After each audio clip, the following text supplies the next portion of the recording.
What are we fighting for? To make our soldiers the best informed in the world, the War Department, for the past several months, has been presenting discussions before the troops of all our Army posts of the nation's best-known commentators. In them, the causes, issues, and strategies of the war are brought before the men of our Army. Each Thursday at this time, the Columbia Network visits one of these Army posts to pick up one of these talks and to broadcast it to other Army posts, both in this country and overseas. Tonight, we are at Fort Monmouth, New Jersey, before 1,000 officers and men. To introduce tonight's speaker, we now present the post commander, Brigadier General George L. Van Dusen.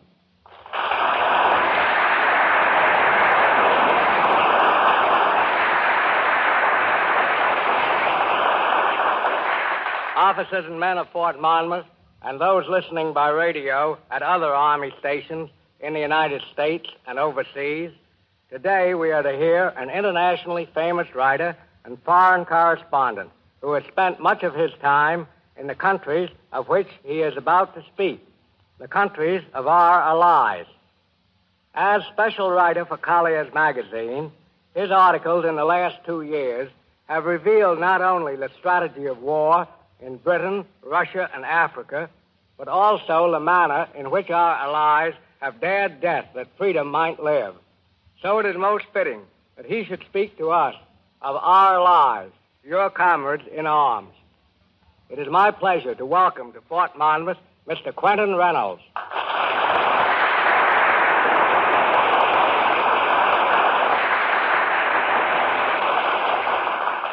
Thank you, sir. I've spent most of the past 2 years in England, in Russia, in Libya, and I'm returning to the war zone within a week or so. During the past 2 months, I've been bouncing around this country, spending a lot of time in factories which make war material, spending a lot of time with the men in charge of civilian defense. During that time, I've been asked a lot of questions about your comrades in arms. What kind of fighters are they? Can they take it? Can they give it? I've been asked a lot of questions about the Russian army and about the Russian people. Maybe you fellows have some of the same questions in mind. During the past few years, the Nazi propaganda in our country has been very effective. Congressmen, senators running for office who had no other issue on which to stand would dig deeply into the political grab bag and come up with that old political chestnut, beware of the Red Menace. Consciously or unconsciously, they worked hand in hand with the Nazi propagandists. And we, like dumb sheep, believed half the lies we heard about Russia. I was there last fall. It took me about a week to find out that the Russians are our kind of people. It took me about a month to realize that they had absolutely no interest in overthrowing our kind of government, and that they had no sympathy with American communists who were of that mind. In fact, I found out that the Russians were greatly embarrassed by American communists who gave them such a bad name. All the Russians wanted was to be left alone. That's all they want now. When the war is over, they'll keep on with their form of government, communism, but they don't care whether any other country adopts it. People ask me, can we trust the Russians? I think close to 2 million of them who have fallen in battle have proven that the Russians can be trusted until the death. I sometimes wonder when people ask me that, whether or not the Russians can trust us. I met a Russian captain who was on leave from the front while I was in Moscow.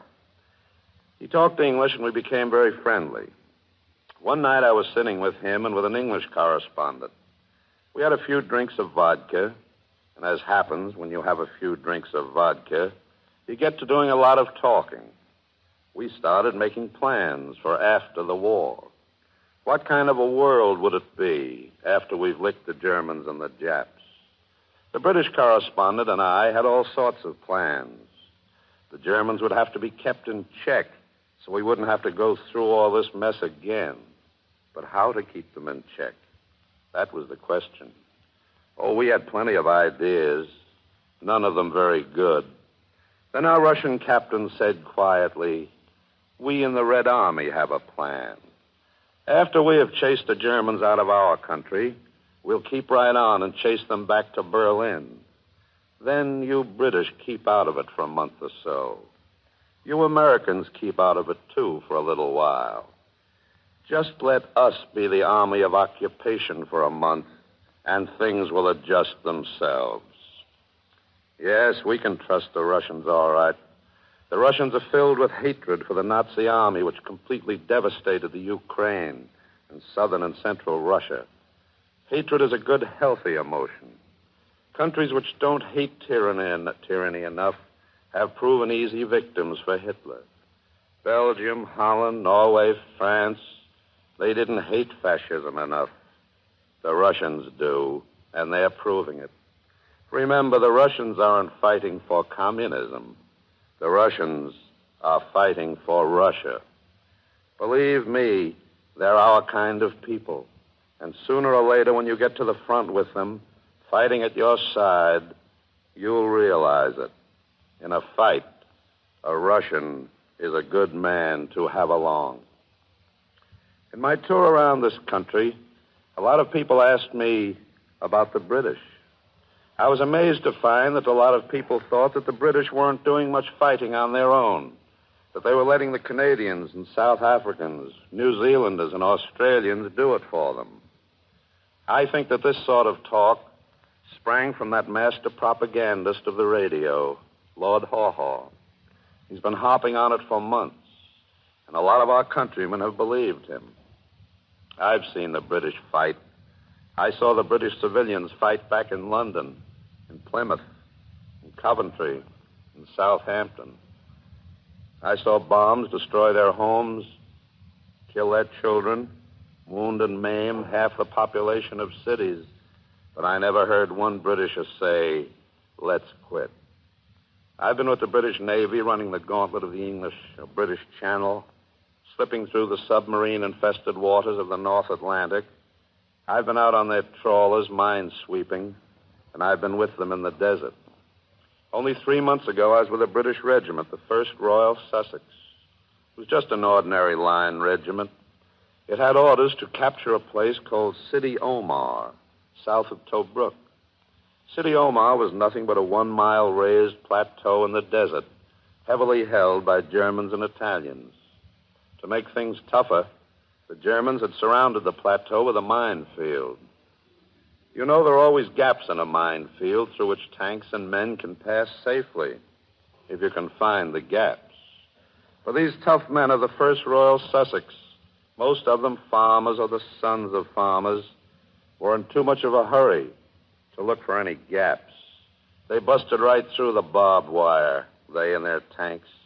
They rushed through the minefields, although 100 machine guns were trained on them, mowing them down. You know about those mines. They're buried maybe 10 inches below the sand, and the tread of a man's foot will explode them. These British soldiers I was with knew that, but they yelled to hell with the mines and broke through. It was pretty horrible. 10 tanks blew up, but the men rushing behind the tanks didn't stop. They wanted to get in close with that steel. Some of them did.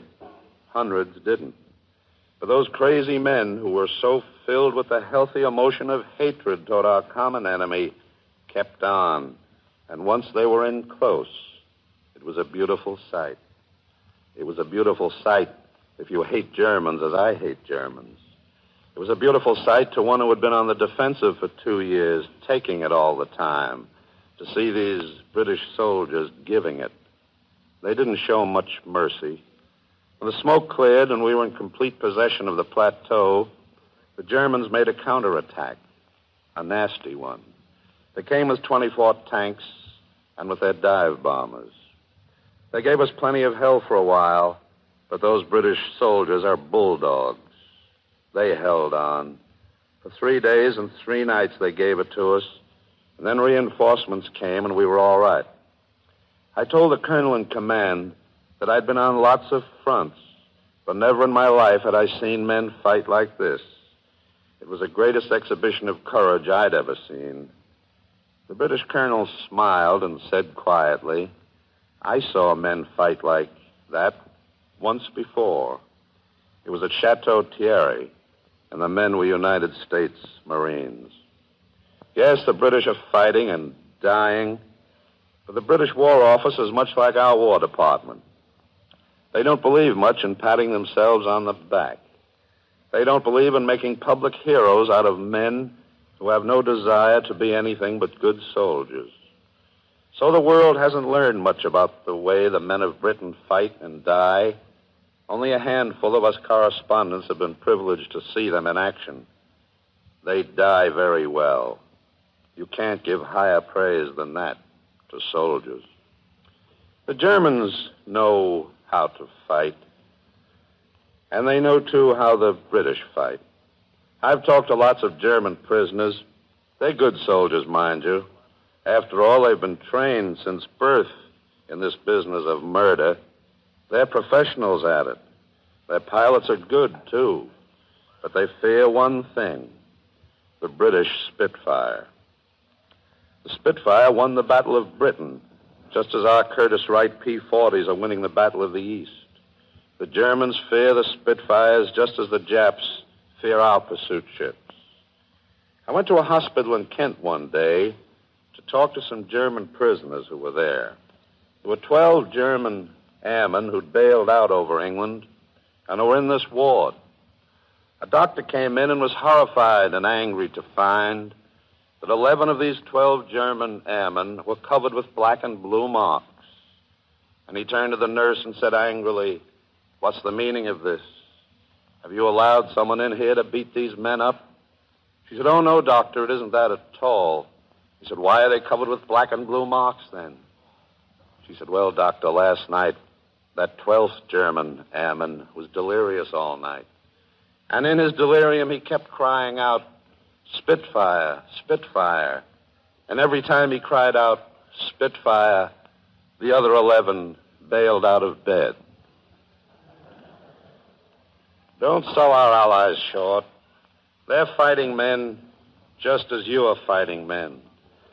Don't believe the propaganda from the enemies outside our country and from the enemies within our borders. For 2 years, they've tried to tell us that this wasn't our war. For 2 years, they've tried to tell us of the great difference which existed between America and Britain and Russia. But we know better now. We know there's only one fundamental difference between America and Britain and Russia. It's this. Here in America, we drive our cars on the right side of the road. In England, they drive to the left. And anyone who's ever been in Moscow knows those crazy Russians drive right down the middle of the road. But the road to Berlin is a wide one.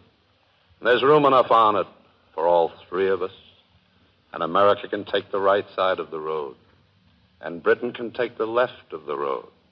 And Russia can take the middle of the road. And we'll go swinging along, side by side. No matter how long the road is, or how many detours there may be through the Far East or other places, it won't bother us, because we know that as long as we three trust each other, that road will bring us to Berlin together.